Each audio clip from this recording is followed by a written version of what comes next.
Olá! Nesse tópico falaremos mais sobre algumas características relevantes que precisamos atentar ao criar as nossas imagens. Passaremos por esses 9 pontos que podem contribuir na sua produção. Ou seja, vamos pensar melhor sobre o nosso público, aprimorar nosso olhar nas questões ligadas à perspectiva, à composição, ao tratamento de luz e sombra, ao tratamento das cores, da profundidade, tendo em vista que essas características servem para facilitar o direcionamento e a leitura da nossa produção ao conseguirmos estabelecer uma hierarquia entre os vários elementos componentes da imagem. Então, vamos lá?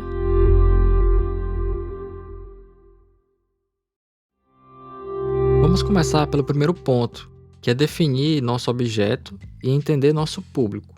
Essas 3 perguntas são bem importantes, porque nos ajudam a ter uma direção mais clara.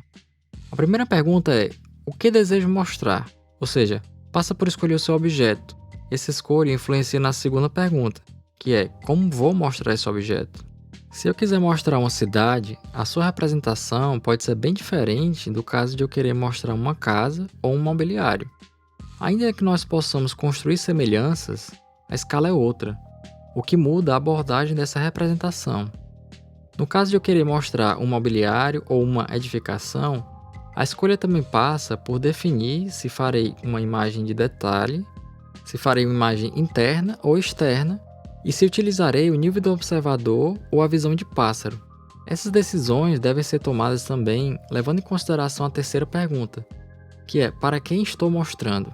Esta pergunta tem grande influência na decisão estética, porque se estivermos falando para uma instituição governamental, normalmente precisamos criar uma representação mais séria, mais limpa, ao passo que se for para clientes particulares ou concursos de projetos, nós temos mais liberdade nessa escolha.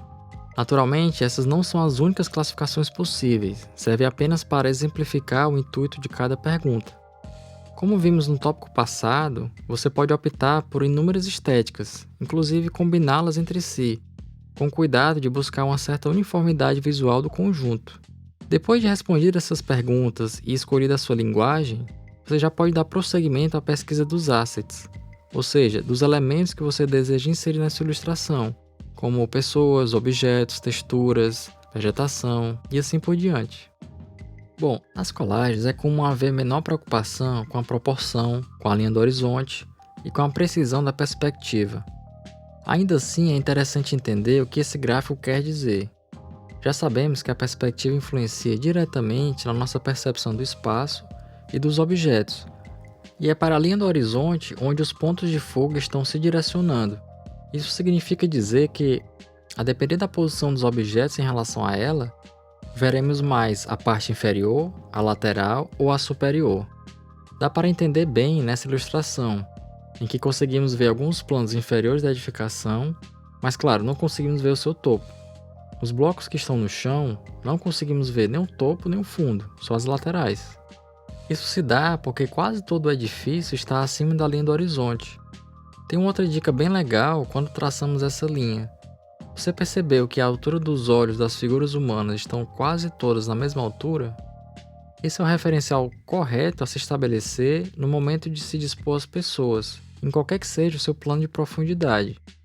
Então, as pessoas que estão mais longe, ainda assim compartilham a mesma linha do horizonte das que estão no primeiro plano, porque a ilustração foi criada a partir desse referencial, ou seja, da visão de um observador da cena. Esse caso já é diferente. As pessoas estão em plano abaixo da linha do horizonte, não compartilhando dela. Perceba que agora vemos o topo da edificação e não o fundo. Isso pode parecer uma informação óbvia, mas ajuda bastante no momento da pesquisa dos assets para inserir na sua colagem, certo? Seguimos ainda falando de perspectiva, mas agora sobre a perspectiva de 2 pontos. O que podemos ressaltar de característica mais importante, além das que já falamos dos pontos de fuga se direcionarem à linha do horizonte, é atentar para o fato de que as linhas verticais devem ser sempre paralelas entre si. Observe que a edificação está bem alinhada nas verticais, o que torna a sua leitura mais estável, dando mais importância à cena.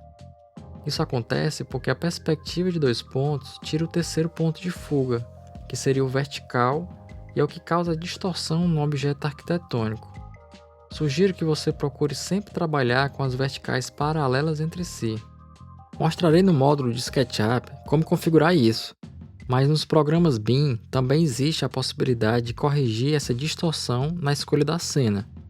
Pesquise como fazer isso no programa que estiver usando, certo? Vamos agora falar das regras de composição. Particularmente, eu acho bem legal esse momento de definir a nossa composição e utilizar o recurso das regras facilita bastante a organização visual da cena. Existem várias dessas regras, mas vamos nos ater a 3 delas, que são a regra dos terços, a proporção dourada e a espiral dourada. Uma deriva da outra, inclusive, né? Essa é uma imagem que fizemos da residência Taques Bittencourt, do arquiteto Vila Nova Artigas. Por sinal, vale a pena conhecer melhor essa obra, caso você não a conheça. Nela, utilizamos a regra dos terços, que é um recurso muito utilizado na fotografia. Basicamente, ela consiste em dividir a imagem em 3 terços horizontais e outros 3 verticais. Após isso, você pode escolher situar os pontos de interesse nos encontros dos terços ou mesmo dentro das partes, de maneira a distribuir as áreas de céu, o corpo do edifício, a sua base e o chão. Em algumas situações, podemos inverter e utilizar 2 terços de céu e 1 terço de edificação e solo. Vai depender da nossa intenção. Em algumas situações, você pode também trabalhar com as diagonais, seja para reforçar a iluminação ou para compor a ação das pessoas com a posição do edifício. No exemplo a seguir, utilizamos uma produção do escritório português Pablo Pita, a quem agradecemos pela sua gentil disponibilização. Perceba que a proporção áurea, de ouro ou dourada, como queira chamar, é levemente diferente da regra dos terços, mas ainda segue a mesma lógica de divisão em partes. Ela é assim chamada porque ao dividir-se a base do retângulo pela sua altura, chegamos ao número de ouro, que é 1,618. Essa constante foi descoberta pelos gregos e percebeu-se que ela aparece em muitas situações da natureza, sendo então associada à beleza e à harmonia. Utilizamos essa regra da mesma maneira da regra dos terços, buscando distribuir os elementos da cena dentro dessas regiões, para dar mais estabilidade e facilidade de leitura à composição.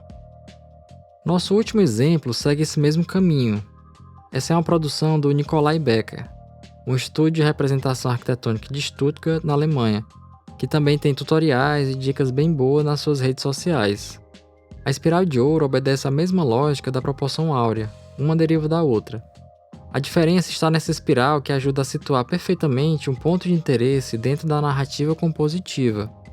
Perceba que a única ação mais ativa, ou seja, as pessoas, está acontecendo bem no fim da espiral, justamente por ser um ponto focal importante.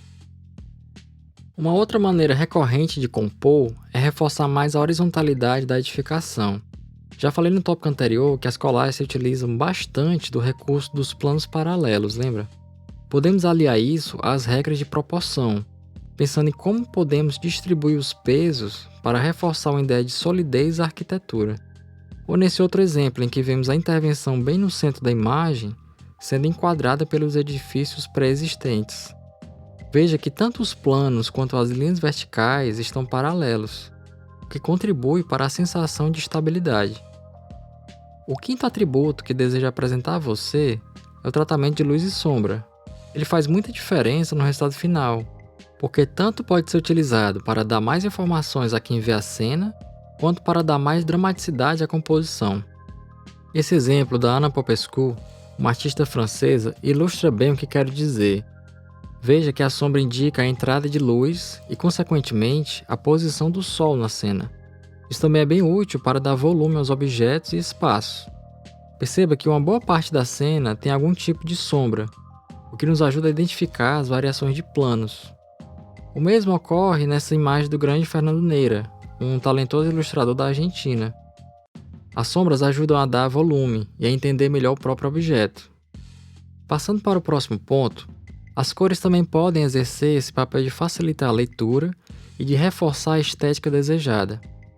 Veja nesses 2 casos em que as sombras são compostas pelas próprias cores da paleta.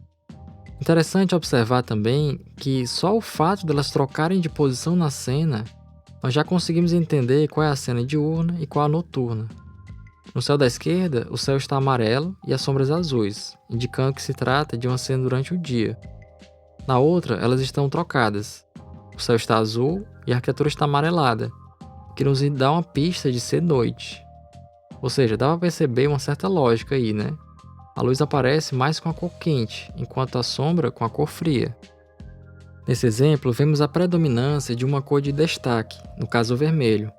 Veja que ela se repete ao longo da cena, nos objetos, na arquitetura, no piso, dando unificação à cena, né? Nosso penúltimo ponto é o da perspectiva atmosférica. Ela é especialmente importante para dar profundidade à imagem, muito embora na estética da colagem a sua utilização não seja indispensável. Isso é um belo exemplo do seu uso. Veja que o que está em primeiro plano é mais contrastado do que os planos mais distantes. É interessante separar os planos quando temos esse tipo de situação, ou seja, de amplitude e de grandes distâncias, já que a ideia é simular o efeito da luz interagindo com a atmosfera terrestre. Ou seja, quanto mais distante, mais esbranquiçados e menos contrastados ficam os objetos. Essa pintura também mostra bem isso. Os prédios do lado esquerdo estão distantes. Caso eles estivessem com o mesmo tratamento de cores e de contraste desses que estão no primeiro plano, teríamos a sensação de que eles estariam bem mais próximos. Para finalizar, o que desejamos é que tudo que falamos até aqui colabore harmonicamente entre si, fortalecendo a hierarquia entre os elementos e auxiliando na leitura compositiva. Esse aqui é um exemplo de equilíbrio entre vários dos pontos que apresentamos a você, de maneira discreta e suave. Começando de trás para frente, veja que tem a noção de profundidade com o primeiro plano funcionando como moldura, ao passo que o contraste vai diminuindo quando a distância aumenta. Percebemos o uso pontual das cores, uma preocupação com a composição, com a narrativa visual. Enfim, é só mais um bom exemplo dentro de tantos outros apresentados. Poderíamos ter escolhido outras para estarem aqui no final, né? Mas com ela é possível perceber a reunião desses atributos em uma imagem só. Para fechar, aqui são algumas das referências que utilizamos nesses tópicos. Essa lista, na verdade, poderia ser infinita, né?